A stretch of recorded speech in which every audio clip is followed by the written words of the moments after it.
Yeah. Hi, everybody. Hello, everyone. We're here. We're what? Yeah, we're here. We are. Yeah. You want to start again? Let me take off my headphones. All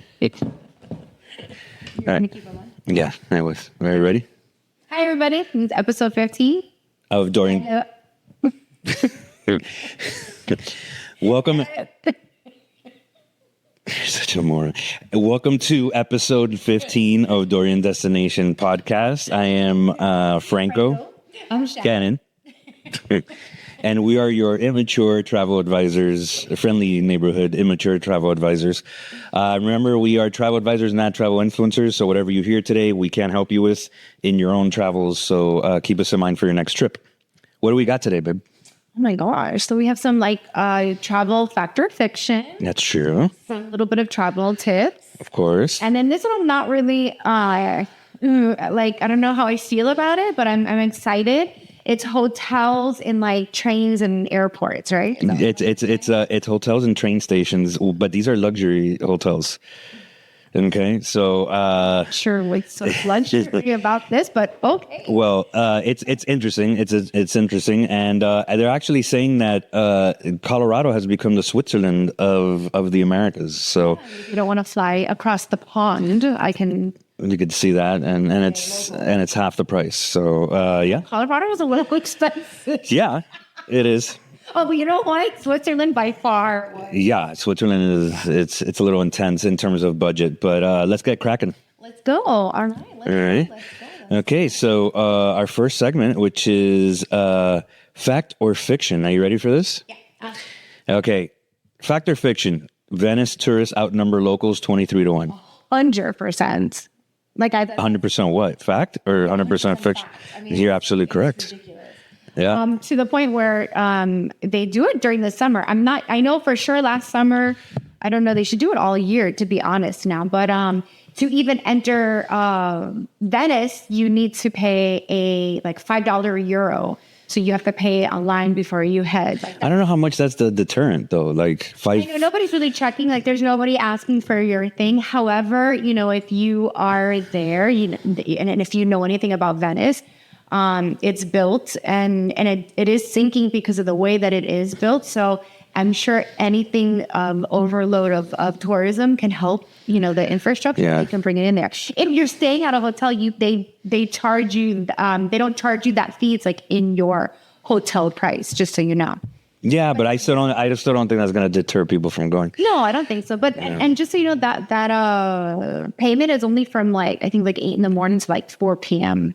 Really? Yeah, it's not you go out at 4 p.m. Yeah, because all the cruise ships and all the people come and they go for the day and then they leave. So you know how it is at Venice at night. Yeah. It's quieter. Yeah, I think they need to do something stronger for that over tourism. Because that's what's happening all over Europe now is the over tourism is getting out of hand and a lot of people are the locals are getting upset. So maybe do I'm just throwing this out there. Getting a permit where only a certain amount of people can visit at a certain time or something. Yeah, they have to do something a little bit more than €5. Totally pay for that. I would. I don't care how touristy it is. It's the most beautiful place in the world. Yeah. So I would do anything to save that. It is, but it's still overpopulated. All right, you ready for the next one? Yeah. Okay, here we go. No, you can't look at it. Okay, fact or fiction? Harbin, China builds a full ice city every winter. I know.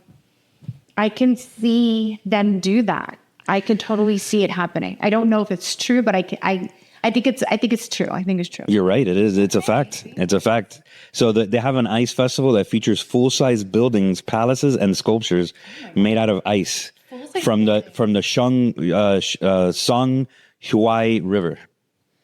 I think that's really interesting. Yeah, it's they have a lot of. They could build anything in a week. Yeah. It's incredible the ingenuity there. They actually built, I think, like an underground subway system in 30 days or something like that. Yeah. Maybe not 30 days. I'm exaggerating, but they did it. They did it in record time. That's what I'm saying. They're just. It's very populated there, so I'm sure they had a lot of hands-on deck. True. That's true. That's like the pyramids in Giza. I'm sure everybody had hands-on. All hands. There's no TVs and just exactly. They had nothing to scroll up or down in, but yeah. So it's easier. All right. So fact or fiction, next one. You ready? Yeah. Am I asking you or you're asking? No, I'm asking you. Thailand's Songkran Festival is the world's largest water fight. Fight? Water fight. Like water fight. Like people. Like people fighting with water. Like water guns and... Like, do they do like chicken? I don't know what that means. No, you like in the pool. I don't think, like, yes, I'm sure in some resort they do that, but I mean, overall in the population in the streets, they have like a water fight. I don't know. I think it's so random that it's true. It's very true. Do you remember the episode in White Lotus where the girls were walking around and then they were getting, Oh my God, yes. You got hit in the face. Yes, well, that's real. Okay. Like that wasn't like a nightmarish situation. It was actually happening. So that's crazy. That's crazy that they do that every year. It's basically they celebrate it each April, which marks the Thai New Year with nationwide water fights. I love that. So that's how they bring in the New Year to Thailand and have water fights. Yeah. Okay, well, I mean, we can. I love it. Okay, so that's segment 1, fact or fiction. Yay! That was pretty quick. The next one? Yes, please. All right. Today's your day. All right, go. Okay, so I think this is a really important one for those who like to travel with glass, particularly perfume and wine bottles. So it says that a good travel tip is to do diapers, to use baby diapers and to wrap them up for extra padding. I like that. I know what I've done in the past is just take my clothes. And just double wrap them in there? Not even, just wrap with my clothes. Yeah. And if I had boots, I would put it in there, That's not bad. Now Amazon sells, like you can, like padded stuff for the wine bottles? Yeah, just so you know. And do they allow the wine bottles? Only in your suitcase, and really there's supposed to be a limit, but only in your suitcase that is checked in, nothing overhead, because you can't bring. Yeah, you can't bring more than like 3 ounces, right? Yeah. You used to be able to like go on the plane with like a case of wine and stuff like that. I wish.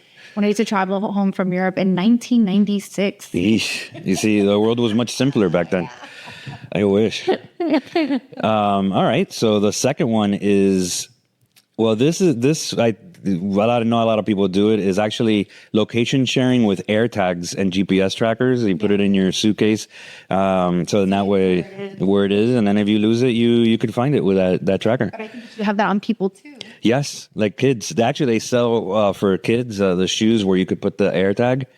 In the shoe, and in that way, it's easy for them, not to get lost. Yeah. So I'm all about it. You want to do that? You want to track our kids more than we do already, or no? They're going to do it back to us. That's a problem. That's true. All right. So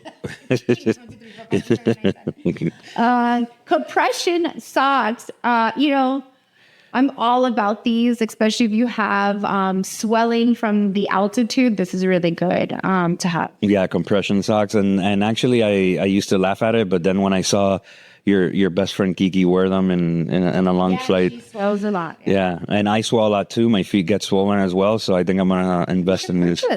I will. Yeah, I think my birthday's coming up, so you should... invest some compression socks. So those are some pretty 3 nice little tips there for the week. Yeah, we want to keep it small, keep it short, breezy. You live to gazillion training hotels. All right, so segment 3, train station hotels. I do know when we were doing our Switzerland trip, we had looked into the train station hotels and airport hotels. But I'm just like, they're like little cubicles and stuff. I'm happy to say that we didn't do it. Well, okay. So here's the thing. Like, if you're thinking like Grand Central Station and a hotel in there, yeah, I think you could understand why that's a little crazy. But these hotels, after doing research, there's some of them that are considered 5-star hotels. So I will say this. When I used to travel a lot, and now it's happening in Europe again, we would do overnight ferries and overnight train stations, right? And one of the reasons why is because it was a place to sleep and we needed the transportation anyway. So it was a way to save money. So back then there was no fast trains. So from, let's say, Naples to like Venice, we would do like an 8-hour overnight train. So you would just go to sleep and wake up in another city. We did the same thing going to Ibiza. We did an overnight ferry from Barcelona. And then they stopped those and now they're coming back. So I understand the time it does save like to do that. Well, we're going to go down this list and we're going to talk a little bit about each one of them. There's some that I don't think I would do. Like, yeah, I don't think I would want to, you'll see. But I mean, again, like for example, our first one, St. Cross Renaissance Hotel, that's in London. It's a former 19th century rail terminal, and rooms are $380 a night. That's expensive, but it's also London. Yeah, but it's so basically architecture buffs and Eurostar passengers are gonna love it. So again, if you look at it and you see these, it's hard for you not to why don't you Google it real quick? I had to say, if you are traveling and you need to get to I don't know, what would be the purpose of doing this? I'm still kind of torn on this. I think if you just to your point, if you want to get up and go and you're in let's say Europe and you want to hit the train over here and hit the train over there, it's easier to just the train is leaving first thing in the morning, wake up, don't forget about transportation and you just jump on a train. Okay. All right. You're not feeling it. Okay, well, there's a Union Station hotel in Nashville. You see, I don't think I would do any of them in the United States. It is Romanesque formal train station. It's $230 a night, and it's great for music lovers and romantic getaways. Ay, romantica. Yeah, so you wouldn't want a romantic staycation in a bus stop. That's like us. I passing out in the Bright Line. Yeah, no, just for future, don't book it. TWA Hotel JFK Airport, but this is not a train station. And NYC retro futuristic terminal turned into a hotel. It's $250 a night. Oh, it is a must for aviation and design fans. Yeah. You're not digging it. What is wrong with? I thought you were so open. Okay, what about the Can Franc Estación in Spain? It was once one of Europe's largest stations. Now it's a 5-star hotel for $300 a night, nestled in the Pyrenees, ideal for skiers and train buffs. Hey, I mean, you have to be a train buff to stay in one of these. Train buff. Nah, come on. You want to do the Orient Express and stuff. That I do, but that's different. What's different about it? Because once again, it's a sleeper train that's absolutely beautiful. And there's just something so romantic about it. And it's been happening for so long. And these are just the train that's redone. And it takes you from Paris to Venice, the two most magical places. So who wouldn't want to do that? Well, unless you want to stay in the Chattanooga. You got Choo Choo Hotel. So I was going to say that, I don't know. Yeah, I think the Chattanooga Choo Choo Hotel is not something that draws my appetite. The Orient Express draws my appetite. Yeah, that's but again, it's a sleeper restored Pullman train car, and it's only $180 a night. So if you're tied up in Chattanooga. So awesome for you and your friends. Come on, you would do it. Come on, you're it's great for train buffs. The Grand Central Hotel in Glasgow, Scotland, and it's a Edwardian charm, $200 a night. Great location. It's good for whiskey lovers, and there's dates. Look at that. I'm not gonna sell you on this, am I? Okay. Well, maybe the Intercontinental Budapest train station. You're just trying to get me because I like Budapest. Yeah. What about that? What if you stay there? And basically, it's only $220 a night, and steps from the Danube River and thermal spas.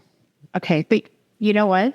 You're contradicting because when we were in Budapest, I wanted to do thermal spas, and somebody here. I just don't I'm going to be honest with you. If it's my little thermal spa, right? Fine, but that looked like a massive community of humans in that spa. Transients. Okay, you know what? I think this segment was it. Yeah, probably. Okay, they go in those little carts back in the 20s, right? And the other guy's pushing back. Yeah, pushing back and forth, in the cartoons, in Tom and Jerry. That's your Union Station, St. Louis, Missouri. man. You're okay. See, that right there is probably. What do you mean? An aquarium. Yeah. Ferris wheel. There you go. Inside a train station. Sold me. I'm telling you. Started with this. We should have with St. Louis, Missouri. See, now you're mocking my list, and I'm not appreciating it because I think this was interesting to have hotels in a train station, but you're not about it. No. Really? No, I'm not. It's not the Port Authority, babe. Like it's the Port Authority actually was on this list, and I removed it because I'm playing, and that's not Such a lie. But imagine if the Port Authority for $80 a night, you could stay in the Port Authority. Would you stay there? No. Okay. You think because I'm a New Yorker, I would say yes? I think you would. No. I think you would. No. Yeah. I mean, great location, right next to Times Square.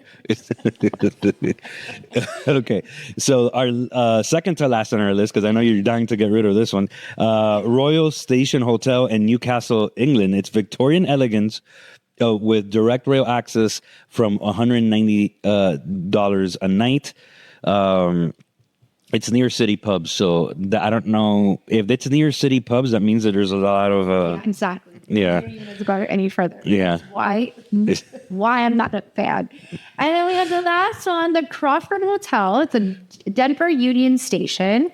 It is located inside an active station. Even better. Oh, it's even active. Okay. Yeah, but you know what? It has local boutiques and restaurants within the station, so that helps. So our travel tips is don't do it, evidently, because I think Shannon is that. I understand. I can see maybe for the younger ones that are needing to catch a train or they miss their train and they can't get on another one. You don't want to sleep outside. Safety. I couldn't see myself wanting I need to book myself here.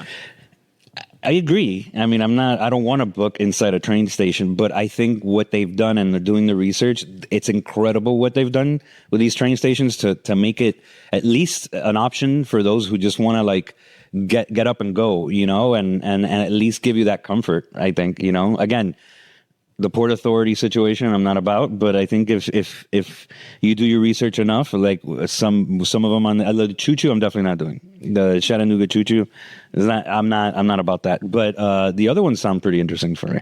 Yep, sure. Are you ready for? Well, you said you wanted to travel by train, so. Orient Express.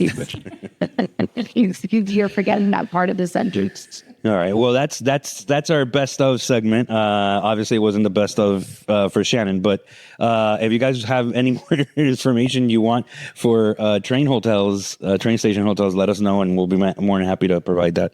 Let's go to segment 4. Yeah. Something a little bit more appealing.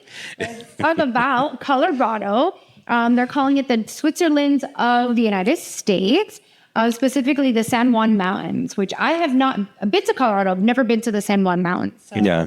I mean, being in pieces of Colorado, I could tell you that I think just that whole area of the United States is something that really kind of blows anyone away. It kind of shows you really what we say God's country in the States it is. And that's the same feeling I had when we were in Switzerland, right? It's just that natural beauty that just overwhelms you. Yeah, I could see why. Like it's the Rockies are impressive.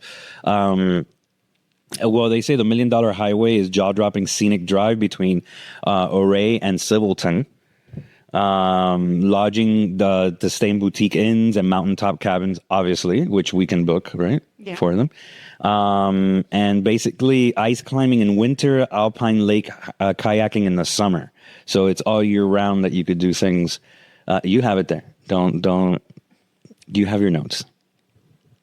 Okay. You got it? You skipped ahead. I did. I've been bouncing back and forth. But what do you think? Do you think if you had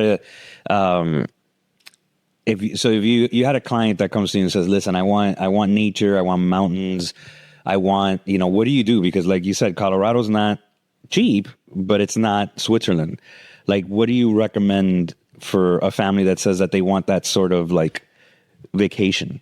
Which one would you pick, like Colorado or Switzerland? I mean, it also depends on the budget too, right? I mean, we're talking about plane tickets versus, going to Colorado, we're looking at around $500, $700. You're going to Europe, you're looking at $1,500. And usually families travel in the summer, and that's when the train tickets are more expensive. You're not going to want to go here in the winter because it's not going to be dangerous. And chances are a lot of these hiking and trails are not going to be open because it's not. Yeah, but there's a lot of good skiing, though. There is a lot of good skiing, but this is talking about hiking and all sorts of stuff. That's not going the open roads and off-roading tours.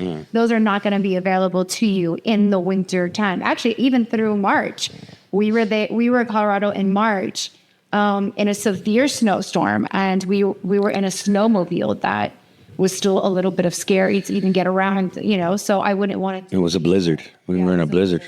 But, I just, I'm seeing a lot, and this is something it's not a new trend, but I'm seeing a lot of families wanting the Midwest, especially we live on the East Coast, near the water. And I think a lot of families are wanting that experience of red rock, mountains, hiking, a little bit different than the beach, right? Because we grew up with the beach. It's wild. I talk to people that are travel agents that I've met that have moved to Miami. They're like, we moved to Miami because I could jump on a cruise every day, or I can jump on a boat, or I can head over here. You guys have the ocean. And it's like, we want or look for the mountains. Yeah. So a lot of my clients are like, I want the Midwest. I did 2 Midwest trips just this past week that they just came home. And all of them were earning for that.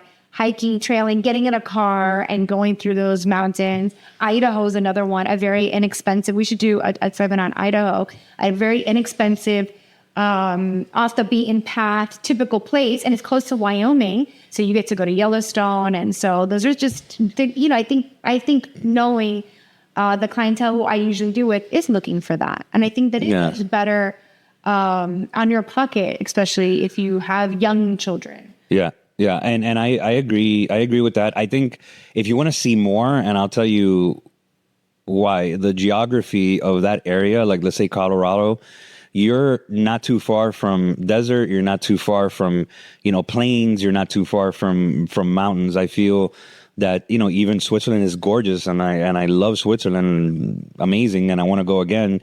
But there is just like that, the Alps, the Swiss Alps. And there's just like, it's a little bit more of the same throughout versus like if you go to Colorado, you could go to a different. Like you're talking about like different. Like different states that you could see. Right, like you're talking about like the desert. Exactly. So you have, exactly. So you have that diversity of like seeing the United States, and beauty. In a diverse way, I mean, we were in Utah, and you could see far out in the mountains, there's like snow-capped mountains. Yeah. Looking at Red Rock Desert. I mean, that blew my mind. Yeah. It was. Utah is one of the most beautiful places ever. Yeah. I've ever seen. It was amazing. It was amazing. So I think we do have that very diverse land. Geography. Yes. No, and when we were hiking in Zion, Brooklyn and I on the trail. The 2 families that we were hiking, like we would walk a little bit, pause, walk a little bit, and we kept passing each other on the trail. Both of them were from Europe. Yeah. Which is really funny. They came all the way. I always think we always leave to go somewhere else, but they were here visiting our beautiful Midwest. Yeah. Well, the United States Midwest is amazing. It's definitely a must do. So that's it. That's pretty much it was a quick little episode, episode 15. I hope you guys enjoyed it. If you guys have any questions or you guys have any recommendations on topics, please hit us up, subscribe, like, comment, and send us your feedback. We'll appreciate it. Yeah. All right. We're good. Everybody. Thank you. Ciao, Wakalau. We're not drinking, right? The next one we're. Yeah, I'm going to drink the next one.